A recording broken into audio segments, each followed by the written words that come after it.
Planning Investigations, Part 1. The Cambridge AS and A-Level Marine Science syllabus you are studying will require you to plan practical investigations and experiments. To do that, you will need to be able to define a problem to investigate and choose appropriate techniques to undertake the experiment. This video will help you understand what you need to think about or plan when you are starting out on a piece of practical work. The video will focus on how to identify the independent and dependent variables in an investigation, as well as identifying the key variables that need to be standardized so that they have a minimal effect on your experiment results. And finally, the video will also show you how to go about making a prediction or hypothesis by sketching a graph of what you might expect to happen. This video will also focus on how to choose appropriate techniques when planning your experiment or investigation. These include how to change the value of the independent variable, selecting an appropriate range and intervals for both the independent and dependent variables, considering if any replicates are needed and how many replicates to record, deciding how to measure the independent variable, planning to control other variables to ensure the investigation is valid, and identifying risks and how to reduce these in your method. In this example question, a hypothesis is stated, which is that light intensity increases the rate of photosynthesis in seagrass, and you are asked to describe a laboratory experiment to safely test the hypothesis. You must therefore identify key information to record from the hypothesis before you start your experiment. The first thing you need to know is what is the independent variable. The hypothesis states that light intensity increases the rate of photosynthesis, so light intensity is the independent variable. Second, you need to know what is the dependent variable. Because the rate of photosynthesis will depend on the light intensity, the rate of photosynthesis is the dependent variable. And finally, you will need to know what are the key variables. This is because there are variables that affect the rate of photosynthesis, which should be controlled or standardized to minimize their effect on your investigation. These might include the temperature of the water and the seagrass itself.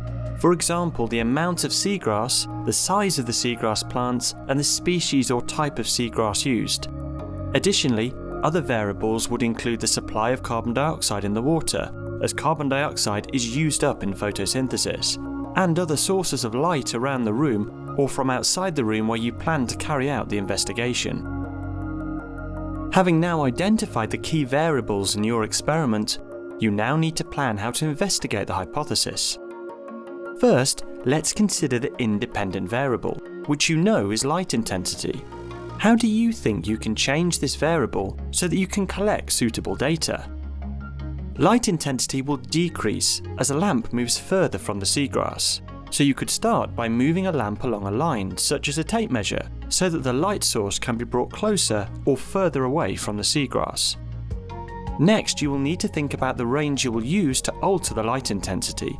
You could move the lamp from very close to the seagrass, 10 centimeters would be close enough, to perhaps 50 centimeters away. Then you should try to get the results from at least 5 separate values along the range. So for your range of 10 to 50 centimeters, this would give 10 centimeter intervals, meaning you would record data at 10, 20, 30, 40 and 50 centimeters.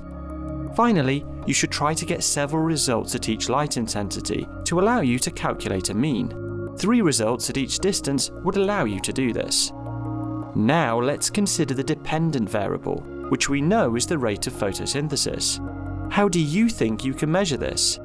Well, rate is a measure of change over a period of time, so you will need to fix a period of time to collect results in for each light intensity. You already know that photosynthesis produces oxygen and glucose, so these could be your measure of change. You can't see how much glucose is produced, but oxygen is often produced as bubbles in aquatic plants, so you can measure the volume of oxygen produced every minute to record the rate of photosynthesis. Now that you have a basic outline of your method, you will need to ensure that other variables do not affect the results. One important variable is the temperature of the water, which needs to remain constant and of course at a suitable temperature for the seagrass. The light bulb will produce heat, which may heat up the water, especially where it is placed close to the seagrass.